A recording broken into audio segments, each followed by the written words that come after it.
Hello my dear friends, स्वागत है आपका आपके अपने यूट्यूब चैनल पाथ मेकर में। मेरा नाम है सौरभ और दोस्तों सुबह के 9 बज चुके समय हो चुका जी के पुशअप सीरीज़ का। तो चलिए दोस्तों शुरू करते हैं आज की वीडियो। पहला क्वेश्चन हमारे सामने, मानव शरीर में आरबीसी तथा डब्ल्यूबीसी का अनुपात कितना होता है। देखिए दोस्तों, आरबीसी और डब्ल्यूबीसी के बारे में मैंने आपको बता रखा है। इसकी फुल फॉर्म क्या होती है। आरबीसी की होती है दोस्तों रेड ब्लड कार्पोसेल्स और डब्ल्यूबीसी की होती है दोस्तों व्हाइट ब्लड सेल्स। ठीक है, इनका अनुपात हमें बताना है दोस्तों 2:1, 600:1, 15:1 या फिर 150:1। इसका सही आंसर है दोस्तों जो आरबीसी तथा डब्ल्यूबीसी का रेशियो वो होता है दोस्तों 600:1, मतलब कि 600:1। ठीक है, देखिए दोस्तों, आपको कमेंट सेक्शन में कमेंट करके बताना है कि आरबीसी का साइंटिफिक नेम क्या होता है और डब्ल्यूबीसी का साइंटिफिक नेम क्या होता है। मैंने आपको जीके बूस्टअप सीरीज के माध्यम से बता रखा है। ठीक है, क्वेश्चन नंबर 2 की ओर बढ़ते हैं। निम्न में से किस ग्रंथि को मास्टर ग्रंथि भी कहते हैं, मतलब कि मास्टर ग्लैंड। हमारे पास 4 ऑप्शन है दोस्तों, हाइपोथैलेमस, एड्रिनल, पिट्यूटरी या फिर लीवर। इसका सही आंसर है दोस्तों ऑप्शन सी, पिट्यूटरी ग्रंथि को कहते हैं दोस्तों मास्टर ग्रंथि।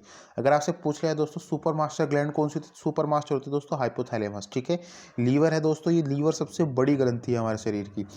एड्रिनल ग्रंथि दोस्तों ये किस चीज़ को कंट्रोल करती है, आप कमेंट सेक्शन में कमेंट करके बताना। मैंने आपको बता रखा है, ये हमारे बॉडी के किसी न किसी चीज़ को कंट्रोल करती है। कौन? Adrenal gland. ठीक है, एड्रिनल ग्लैंड के बारे में बताइएगा कमेंट सेक्शन में। क्वेश्चन नंबर 3 की ओर बढ़ते हैं। आकार के अनुसार निम्न में से कौन सा क्रम सही है, मतलब कि दोस्तों आकार मतलब जिनकी साइज होता है उनके हिसाब से हमें बताना है। डब्ल्यूबीसी आरबीसी से बड़ा होता है और आरबीसी प्लेटलेट से बड़ी होती है, ये है। या फिर डब्ल्यूबीसी आरबीसी से छोटी होती है और प्लेटलेट्स भी आरबीसी से छोटी होती है। या फिर डब्ल्यूबीसी आरबीसी से तो बड़ा है लेकिन प्लेटलेट्स आरबीसी से बड़ा है, मतलब कि आरबीसी जो है प्लेटलेट से छोटी है।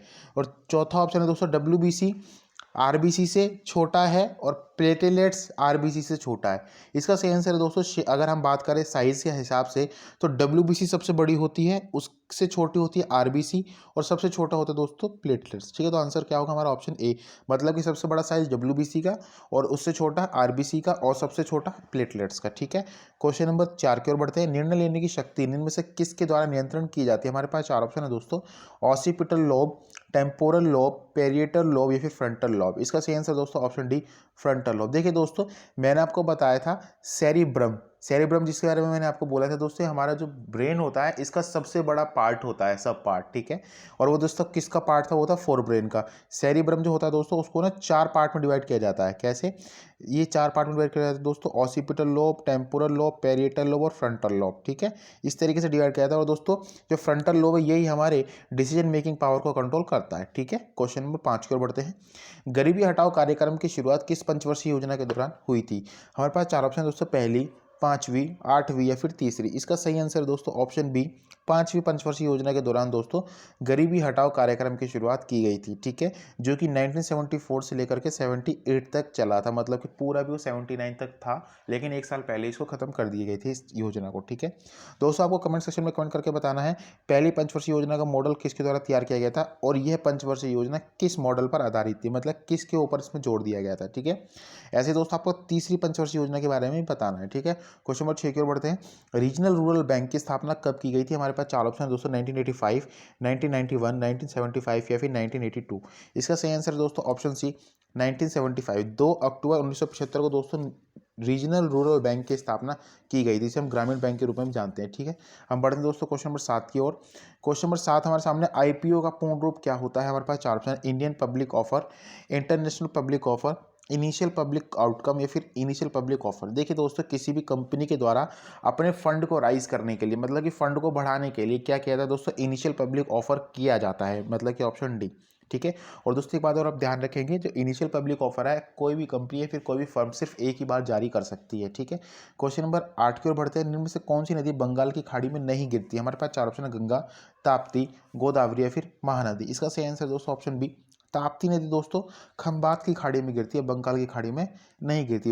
ये गंगा लिखा है दोस्तों, ये भी बंगाल की खाड़ी में गिरती है, गोदावरी भी और महानदी भी दोस्तों। ठीक है, गंगा को किस किस उपनाम से जाना जाता है दोस्तों, जैसे कि बांग्लादेश में किस नाम से जाना जाता है, गोदावरी को किस किस नाम से जाना जाता है साउथ में, मतलब कि साउथ इंडिया में, और महानदी को दोस्तों किस नाम से जाना था। आप कमेंट सेक्शन में कमेंट करके बताइएगा। ठीक है, क्वेश्चन नंबर 9 की ओर बढ़ते हैं।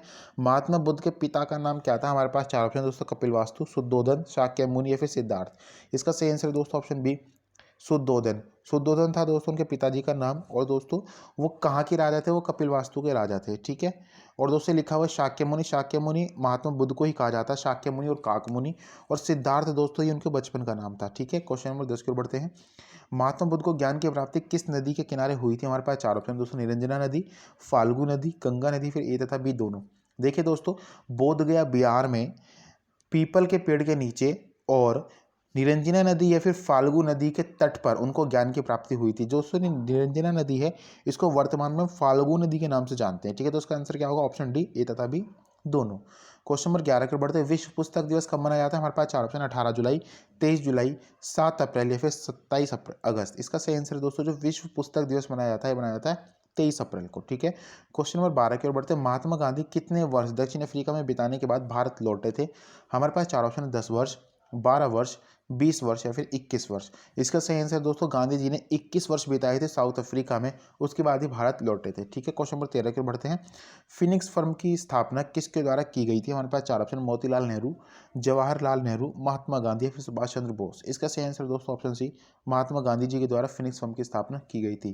क्वेश्चन नंबर 14 की ओर बढ़ते हैं दोस्तों। भैंस का वैज्ञानिक नाम क्या होता है? हमारे पास चार ऑप्शन है, Bubalus bubalis, Triticum aestivum, Bos indicus, Ovis aries. इसका सही आंसर है दोस्तों भैंस का वैज्ञानिक नाम होता है बुबेलस बुबेलिस, ठीक है।